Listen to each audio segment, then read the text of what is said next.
In today's video, I'm going to look at some of the most likely MLB players to be traded at the 2021 Major League Baseball trade deadline. And a quick disclaimer before I get into this video. Not every player that could be traded at the deadline or will be traded at the deadline will be on this video. So, yeah, I could do a part 2, part 3, part 4, part 5, part 10, part 20. Who knows? Just leave a like on this video, subscribe to the channel, and turn notifications if you want to see that content on the channel soon. And yeah, like I said, 88% of you that watch these videos are not subscribed. So get your life together and hit that subscribe button and turn notifications and leave a like on this video. Subscribe, turn notifications, and leave a like. And we've got 10 candidates for the most likely to be traded part 1 in today's video. So let's go ahead and start off with our first player on this list, and I think he might be the most likely player to be traded, even though recent reports suggest maybe not. It's going to be Trevor Story of the Colorado Rockies. Trevor Story is a player that has had a down 2021 in a contract year, which is exactly not what I was expecting for Trevor Story this year. I thought he was going to have a really great year. But he also probably does not want to be in Colorado. He just came back from the IL, so he could be a little better now that he's healthy again. And for the Rockies, they're clearly going to be sellers at the deadline. They're terrible this year. They're really bad. And there's no incentive for the Rockies to keep Trevor Story when there's already been rumors coming out saying that he's not going to re-sign there. And for Trevor Story, a lot of teams, not a ton of teams are going to use Trevor Story for the simple reason that a lot of teams already have really good shortstops in Major League Baseball. If you look at some of the best teams right now, then they usually have pretty good shortstops, minus Tampa Bay right now. But like for the Red Sox, they have Bogarts. For the Dodgers, they have Gavin Lux or Corey Seager when he's healthy. So yeah. And for the Rockies, they're 25 and 38, and the only reason they're not in last place is for the simple reason that they're literally in the team that's the worst team in baseball right now, being the Arizona Diamondbacks in the same division as them. And for them right now, they just are bad. They're bad. Really, really bad. So, yeah, Trevor Story this year, 257 batting average, 325 on base percentage, 422 slugging percentage, 322 WOBA, and 5 home runs this year, and 23 RBIs. He's not been great, but I think he will perform better once he is in a new spot that he actually wants to be in, possibly long term. So, potential destinations. The Yankees is one. The Yankees are a team that I don't think is particularly great, but just because I doubt they re-sign him. Next is Cincinnati, the Reds. I really like the idea of the Reds, considering that they really don't have that great of a shortstop right now. And Trevor Story would be a massive upgrade right now. And they're not going to have to give up a ton back for any team. Next team is the Athletics, who their shortstop, Elvis Andrews, ranks worst in Major League Baseball in shortstops right now. And they could definitely use a shortstop. Even though they do play the money ball, they'd be willing to pay, or they would be willing for 2 months of Trevor Story, and they're not going to re-sign him. Basically, he's a 2-month rental for them. Next is Tampa Bay. I really like the idea of the Rays possibly getting Trevor Story, even though it wouldn't make a ton of sense, just like with the Athletics. They're not going to re-sign him, which is not that big of a deal because the Rays have a really realistic chance of possibly making the World Series this year. Next is back with his old friend Nolan Arenado in St. Louis. I really like the idea of this. Paul DeYoung's been a disappointment since being in Major League Baseball, honestly. He has had some good years, but still. And another team is the Mariners. If they really think that they could compete, obviously there's other teams when it comes off-season time, but those are just some, like the Rangers come off-season time, but there's just a certain amount for the trade deadline. Next player is Rangers' Joey Gallo, and Gallo is a player that I'm not a particularly huge fan of. Doesn't hit for a high batting average every year. As much as I do like seeing home runs and stuff, Joey Gallo is not Joey Gallo is currently day-to-day injury with a groin injury, which is not going to hurt his trade value any. For the Rangers right now, they're a bad baseball team, which they weren't supposed to be good this year. So they'll get a high pick in the 2022 Major League Baseball draft and the second overall pick in the 2021 Major League Baseball draft. Now, for the Rangers, who are not a good team, and Joey Gallo always hits for a low average. He hits for a ton of power. And what teams could use that power along with all the strikeouts. That's what you've got to look at. There's got to be a couple teams. There's definitely some teams that could be interested, but I don't think there's going to be a huge package coming back for Joey Gallo. So potential destinations for me is the New York Mets. The Mets could be an interesting spot because not only can he play the outfield, he can play third base as well, which could be huge for the Mets, honestly. Could be really huge for the Mets. Next is the Yankees. The Yankees, I know, are going to come up in talks for Joey Gallo, but I don't really think it's a great fit. St. Louis, the Cardinals, he could kind of replace the bat of Marcell Ozuna, who, yes, they lost a couple of years ago, but he could kind of replace that just a left-handed bat, which any team basically could use. Next is San Francisco, the Giants. The Giants are definitely an interesting team here. Could use the power, and he can play third base as well if they need it. But the most likely team, and the team that I like the most here, is the Milwaukee Brewers. The Brewers do have a pretty decent outfield with players like Jackie Bradley Jr., Lorenzo Cain, Christian Yelich. They've got a solid outfield. But putting Joey Gallo in this outfield really helps. Not to mention the fact that he can play third base, he can play first base, he can play other positions as well. And Joey Gallo on this team that heavily needs hitting would make a ton of sense here. You could replace him in maybe center. Maybe you put him in center. Replace Jackie Bradley Jr. there. You've got to get some hitting in this lineup. And yes, Omar Narvaez. Yes, Avisail Garcia. Yes, you've got Christian Yelich. And yes, you've got Daniel Vogelbach, who as well could be a big power hitter, and Willie Adames. You still need some more hitting, and I think Joey Gallo might be a really good fit for this team with all the great pitching that they have. All they need is more hitting. Next is Max Scherzer, and we actually did 5 Max Scherzer trades that could win him another World Series possibly. Make sure to go check out that video. That's why I'm not going to spend a ton of time on potential destinations for Max Scherzer, but I've got the Cardinals, who make a ton of sense. It's hometown St. Louis Cardinals as well. Makes a ton of sense. The Blue Jays, the Yankees, the Red Sox, Angels, and Astros are all the teams that I think could possibly trade for Max Scherzer. Next is Matthew Boyd of the Detroit Tigers. The Tigers are once again a bad baseball team. And Matthew Boyd, his value is pretty high right now. And a lot of teams are going to be interested. I'm pretty sure he's got multiple years of control left, if I'm not mistaken. Let me go ahead and look at his current contract situation. But for Matthew Boyd, actually, he'll be a free agent this year. So you're kind of getting a 2-month rental with Matt Boyd as well. I don't think that he's going to demand a ton of money next offseason, and I think that there's definitely some interesting destinations for him.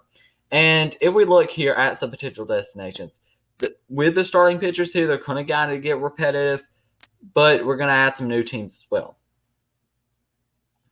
First team is the Houston Astros. I think the Astros just make a ton of sense with Matthew Boyd, and I think might be the most likely to trade for Matthew Boyd, because trading him to the Astros would make a ton of sense for his career. And if I was Matthew Boyd, I would really like to go to Houston.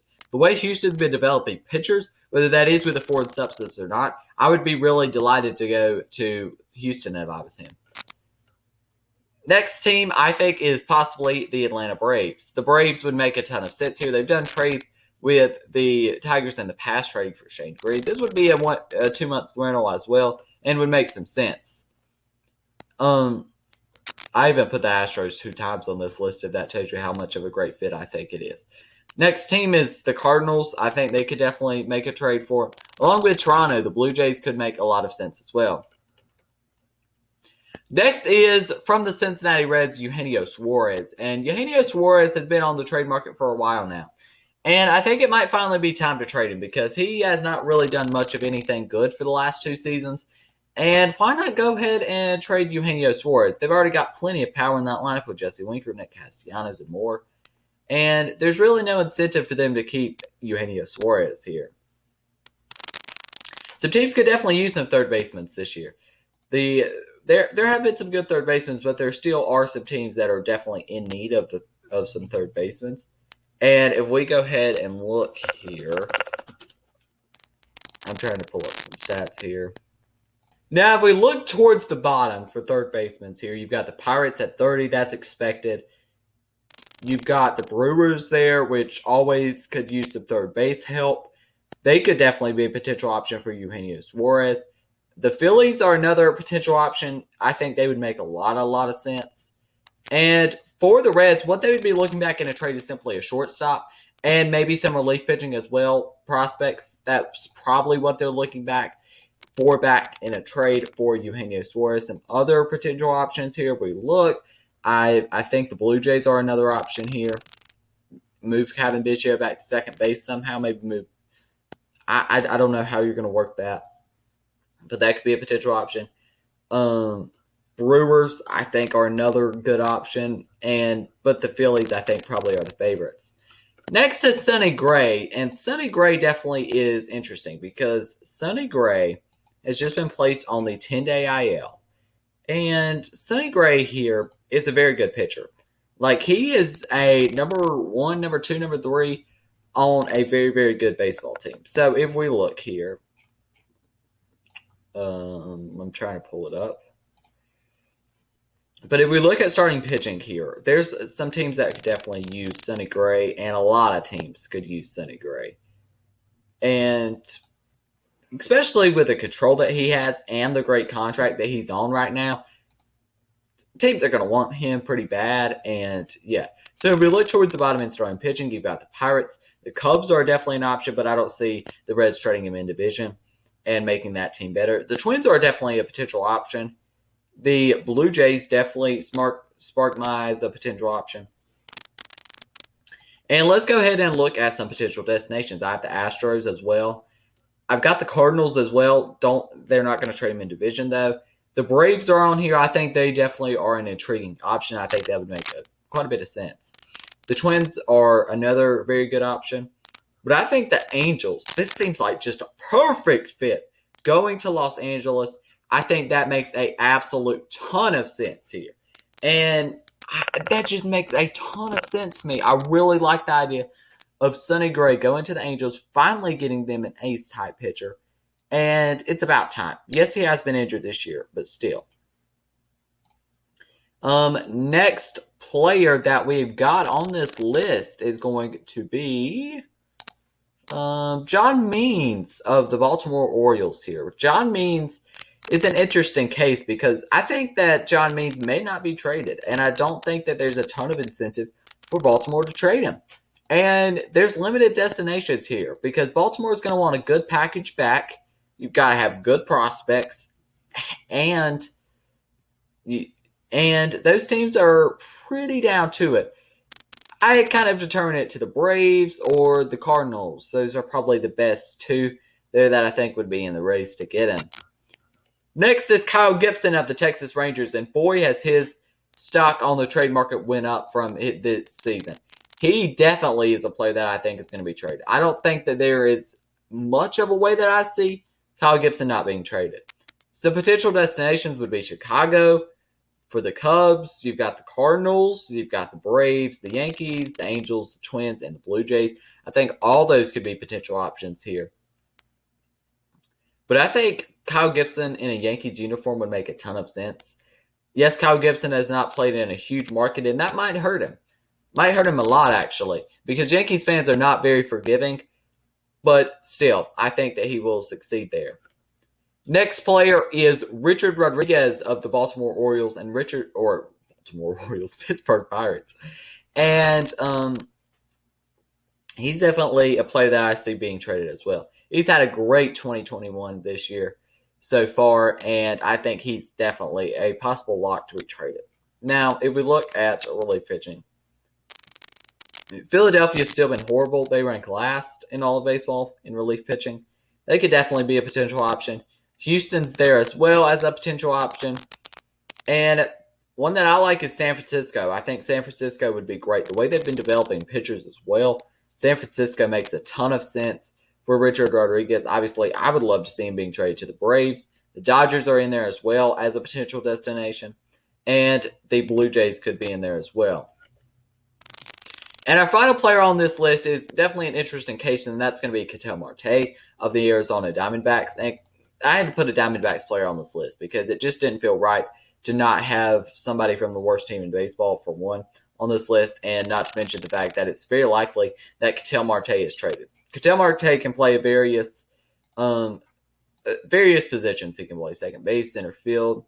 He can play quite a few positions, and that's going to help his trade value. And this year he's been injured for most of it, but still he's been good in the time that he's not missed. And Ketel Marte fits in with a lot of teams here. And if we look here at some rankings, now as far as the center field rankings go, the Tigers, Mariners, Braves, Brewers, and Yankees and Cubs are all at the bottom there. But I made up a couple destinations that I think he could go to. First is the Yankees. I've been saying this one for a while. A left-handed hitting bat that could be useful at center field and second base, especially with the regression of DJ LeMahieu this year. He could make a ton of sense. Next is the Phillies. The Phillies need a center fielder. And Andrew McCutcheon, yes, could be the center fielder, but he's playing more left field, if I'm not mistaken. And I think he would make a lot of sense in Philadelphia as well. And not to mention the fact that, second base, Gene Segura's been good there. So the Phillies would make a lot of sense, in my opinion, to possibly trade for him. These are all kind of teams that could use kind of both positions, but still mainly center field. Next is San Francisco, the Giants. The Giants are definitely a team that I look at and I'm like, they could definitely trade for Ketel Marte. A cheap contract that's not going to put him like over the they're not going to have to pay him a ton of money. And he would make a ton of sense in a Giants uniform, but I doubt the Diamondbacks trade him in division. Next is a team that I'm pretty sure he was on before being traded to Arizona, and that's the Seattle Mariners. The Mariners might make a ton of sense here. He could play second base, but he also might not make a lot of sense if all the outfielders are there and he's just more wanting to play center field. But the last one is Tampa Bay to the Rays. The Rays are not going to have to pay him a lot of money, and they definitely have the prospects to do this. I like the idea of Tampa Bay here definitely trading for him. Like I said, they've got the prospects. They've got a ton of prospects. And they need center field help. Kevin Kiermaier's not it. And Brendan Lau's been disappointing, and maybe he is sent back the other way in this trade. I don't know. But yeah, those are 10 of the most likely players to be traded at the 2021 MLB Trade Deadline. If you want to see part 2, like I said, leave a like on this video, subscribe to the channel, and turn on notifications. Because like I said, 88% of you that watch these videos are not subscribed. So get your life together and hit that subscribe button, turn on notifications, and leave a like. Thank you for watching, and peace.